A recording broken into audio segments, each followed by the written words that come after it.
السلام علیکم رحمۃ اللہ وبرکاتہ۔ بسم اللہ الرحمن الرحیم۔ آپ کا اپنا دوست Israil Khan the real history channel لے کر حاضر ہوا ہوں۔ سلطان صلاح الدین ایوبی کی کہانی آپ لوگوں کے پیش خدمت ہے۔ تم پرندوں سے دل بہلایا کرو، سپاہ گیری اس آدمی کے لیے خطرناک کھیل ہے جو عورت اور شراب کا ولدادہ ہو۔ یہ الفاظ 1175 میں صلاح الدین ایوبی نے اپنے چچا جات بھائی خلیفہ الصالح کے ایک امیر سیف الدین کو لکھے تھے۔ ان دونوں نے صلیبیوں کو درپردہ مدد اور زر و جواہرات کا لالچ دیا اور صلاح الدین ایوبی کو شکست دینے کی سازش کی تھی۔ صلیبی یہی چاہتے تھے۔ انہوں نے حملہ کیا، الصالح اور سیف الدین نے ان کی مدد کی۔ صلاح الدین ایوبی نے ان سب کو شکست دی۔ امیر سیف الدین اپنا مال و متاع چھوڑ کر بھاگا۔ اس کی ذاتی خیمہ گاہ سے رنگ برنگے پرندے، حسین اور جوان رقاصائیں اور گانے والیاں، ساز اور سازندے اور شراب کے مٹکے برآمد ہوئے۔ صلاح الدین ایوبی نے پرندوں کو، ناچنے گانے والیوں اور ان کے سازندوں کو رہا کر دیا اور امیر سیف الدین کو اس مضمون کا خط لکھا: تم دونوں نے کفار کی پشت پناہی کر کے ان کے ہاتھوں میرا نام و نشان مٹانے کی ناپاک کوشش کی، مگر یہ نہ سوچا کہ تمہاری یہ سازش عالم اسلام کا بھی نام و نشان مٹا سکتی ہے۔ تم اگر مجھ سے حسد کرتے تھے تو مجھے قتل کرا دیا ہوتا۔ تم مجھ پر 2 قاتلانہ حملہ کرا چکے ہو۔ دونوں حملے ناکام رہے۔ اب ایک اور کوشش کر دیکھو، ہو سکتا ہے کامیاب ہو جاؤ۔ اگر تم مجھے یہ یقین دلا دو کہ میرا سر میرے تن سے جدا ہو جائے تو اسلام اور زیادہ سر بلند ہوگا، تو رب کعبہ کی قسم میں تمہارے تلوار سے اپنا سر کٹواؤں گا اور تمہارے قدموں میں رکھ دینے کی وصیت کروں گا۔ میں تمہیں صرف یہ بتا دینا چاہتا ہوں کہ کوئی غیر مسلم مسلمان کا دوست نہیں ہو سکتا۔ تاریخ تمہارے سامنے ہے، اپنا ماضی دیکھو۔ شاہ فرینک اور رینالڈ جیسے اسلام دشمن صلیبی تمہارے دوست صرف اس لیے بنے کہ تم نے انہیں مسلمانوں کے خلاف میدان میں اترنے کی صلاح اور مدد دی تھی۔ اگر وہ کامیاب ہو جاتے تو ان کا اگلا شکار تم ہوتے، اور اس کے بعد ان کا یہ خواب بھی پورا ہو جاتا کہ اسلام صفحہ ہستی سے مٹ جائے۔ تم جنگجو قوم کے فرد ہو، فن سپاہ گیری تمہاری قومی پیشہ ہے۔ ہر مسلمان اللہ کا سپاہی ہے، مگر ایمان اور کردار بنیادی شرط ہے۔ تم پرندوں سے دل بہلایا کرو، سپاہ گیری اس آدمی کے لیے خطرناک کھیل ہے جو عورت اور شراب کا ولدادہ ہو۔ میں تم سے درخواست کرتا ہوں کہ میرے ساتھ تعاون کرو اور میرے ساتھ جہاد میں شریک ہو جاؤ۔ اگر یہ نہ کر سکو تو میری مخالفت سے باز آ جاؤ۔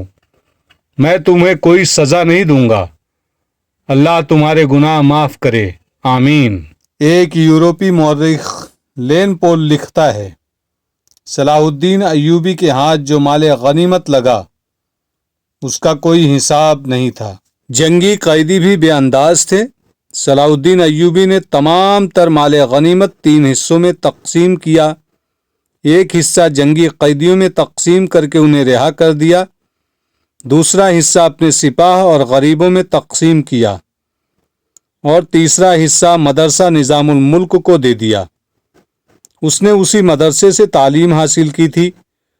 نہ خود کچھ رکھا، نہ اپنے کسی جرنیل کو کچھ دیا۔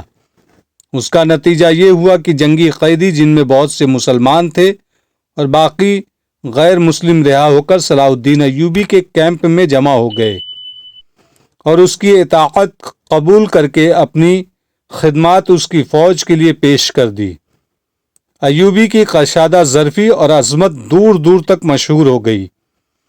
اس سے پہلے حسن بن صباح کے پراسرار فرقے فدائی، جنہیں یورپی مورخوں نے قاتلوں کا گروہ لکھا ہے، صلاح الدین ایوبی پر دوبارہ قاتلانہ حملہ کر چکے تھے، لیکن خدا نے جوالجلال کو اپنے اس عظیم مرد مجاہد سے بہت کام لینا تھا دونوں بار ایک معجزہ ہوا کہ اسلام کا یہ محافظ بال بال بچ گیا۔ اس پر تیسرا قاتلانہ حملہ اس وقت ہوا جب وہ اپنے مسلمان بھائیوں اور صلیبیوں کی سازش کی چٹان کو شمشیر سے ریزہ ریزہ کر چکا تھا۔ امیر سیف الدین میدان سے بھاگ گیا تھا، مگر وہ صلاح الدین ایوبی کے خلاف حسد اور کینے سے باز نہ آیا۔ اس نے حسن بن صباح کے قاتل فرقے کی مدد حاصل کر لی۔ یہ فرقہ ایک مدت سے اسلام کی آستین میں سانپ کی طرح پل رہا تھا۔ اس کا تفصیل تعارف بہت ہی طویل ہے۔ مختصر یہ کہ جس طرح زمین سورج سے الگ ہو کر گناہوں کا گہوارہ بن گئی ہے، اس طرح حسن بن صباح نام کے ایک آدمی نے اسلام سے الگ ہو کر نبیوں اور پیغمبروں والی عظمت حاصل کرنے کا منصوبہ بنایا۔ وہ اپنے آپ کو مسلمان ہی کہلاتا تھا اور ایسا گروہ بنا لیا جو طلسماتی طریقوں سے لوگوں کو اپنا پیروکار بناتا تھا۔ اس مقصد کے لیے اس گروہ نے نہایت حسین لڑکیاں، نشہ آور جڑی بوٹیاں، ہپناٹائزم اور چرب زبانی جیسے طریقے اختیار کیے، وحشت بنائی جس میں جا کر پتھر بھی موم ہو جاتے تھے۔ اپنے مخالفین کو ختم کرنے کے لیے قاتلوں کا ایک گروہ تیار کیا۔ قتل کے طریقے خفیہ اور پراسرار ہوتے تھے۔ اس فرقے کے افراد اس قدر چالاک، ذہین اور نڈر تھے کہ بھیس اور زبان بدل کر بڑے بڑے جرنیلوں کے باڈی گارڈ تک بن جاتے تھے، اور جب کوئی پراسرار طریقے سے قتل ہو جاتا تھا تو قاتلوں کا سراغ ہی نہیں ملتا تھا۔ کچھ عرصے بعد یہ فرقہ قاتلوں کا گروہ کے نام سے مشہور ہو گیا۔ یہ لوگ سیاسی قتل کے ماہر تھے، زہر بھی استعمال کرتے تھے جو حسین لڑکیوں کے ہاتھوں شراب میں دیا جاتا تھا۔ بہت مدت تک یہ فرقہ اسی مقصد کے لیے استعمال کیا جاتا رہا۔ اس کے پیروکار فدائی کہلاتے تھے۔ صلاح الدین ایوبی کو نہ حسین لڑکیوں سے دھوکہ دیا جا سکتا تھا، نہ شراب سے۔ وہ ان دونوں سے نفرت کرتا تھا۔ اسے قتل کرنے کا یہی ایک طریقہ تھا کہ اس پر قاتلانہ حملہ کیا جائے۔ اس کے محافظوں کی موجودگی میں اس پر حملہ نہیں کیا جا سکتا تھا۔ 2 حملے ناکام ہو چکے تھے۔ اب جبکہ صلاح الدین ایوبی کی یہ توقع تھی کہ اس کا چچا زاد بھائی الصالح اور امیر سیف الدین شکست کھا کر توبہ کر چکے ہوں گے، انہوں نے انتقام کی ایک اور زیر زمین کوشش کی۔ صلاح الدین ایوبی نے اس فتح کا جشن منانے کی بجائے حملے جاری رکھے اور 3 قصبوں کو قبضے میں لے لیا۔ ان میں غازہ کا مشہور قصبہ بھی تھا۔ اس قصبے کے گرد و نواح میں ایک روز صلاح الدین ایوبی امیر زادہ ازدی کے خیمے میں دوپہر کے وقت غنودگی کے عالم میں سستا رہا تھا۔ اس نے اپنی وہ پگڑی نہیں اتاری تھی جو میدان جنگ میں اس کے سر کو صحرا کی سورج اور دشمن کی تلوار سے محفوظ رکھتی تھی۔ خیمے کے باہر اس کے محافظوں کا دستہ موجود اور چوکس تھا۔ باڈی گارڈز کے اس دستے کا کمانڈر ذرا سی دیر کے لیے وہاں سے چلا گیا۔ ایک محافظ نے صلاح الدین ایوبی کے خیمے کے گرے ہوئے پردوں میں سے جھانکا۔ اسلام کی عظمت کے پاسبان کی آنکھیں بند تھی۔ وہ پیٹھ کے بل لیٹا ہوا تھا۔ اس محافظ نے باڈی گارڈز کی طرف دیکھا۔ ان میں سے 3-4 باڈی گارڈز نے اس کی طرف دیکھا۔ محافظ نے اپنی آنکھیں بند کر کے کھولی۔ 3-4 محافظ اٹھے اور دوسروں کو باتوں میں لگا لیا۔ محافظ خیمے میں چلا گیا، کمر بند سے خنجر نکالا، دبے پاؤں چلا اور پھر چیتے کی طرح سوئے ہوئے صلاح الدین ایوبی پر چمپ لگائی۔ خنجر والا ہاتھ اوپر اٹھا۔ عین اس وقت صلاح الدین ایوبی نے کروٹ بدل لی۔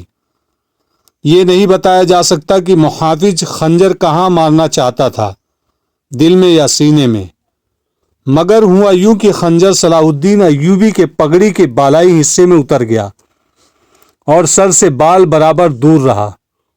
پگڑی سر سے اتر گئی۔ صلاح الدین ایوبی بجلی کی تیزی سے اٹھا۔ اسے یہ سمجھنے میں دیر نہ لگی کہ یہ سب کیا ہے اور کیا ہو رہا ہے۔ اس پر اس سے پہلے ایسے 2 حملے ہو چکے تھے۔ اس نے اس پر بھی حیرت کا اظہار نہ کیا کہ حملہ آور اس کے اپنے باڈی گارڈز کے لباس میں تھا، جسے اس نے خود اپنی باڈی گارڈز کے لیے منتخب کیا تھا۔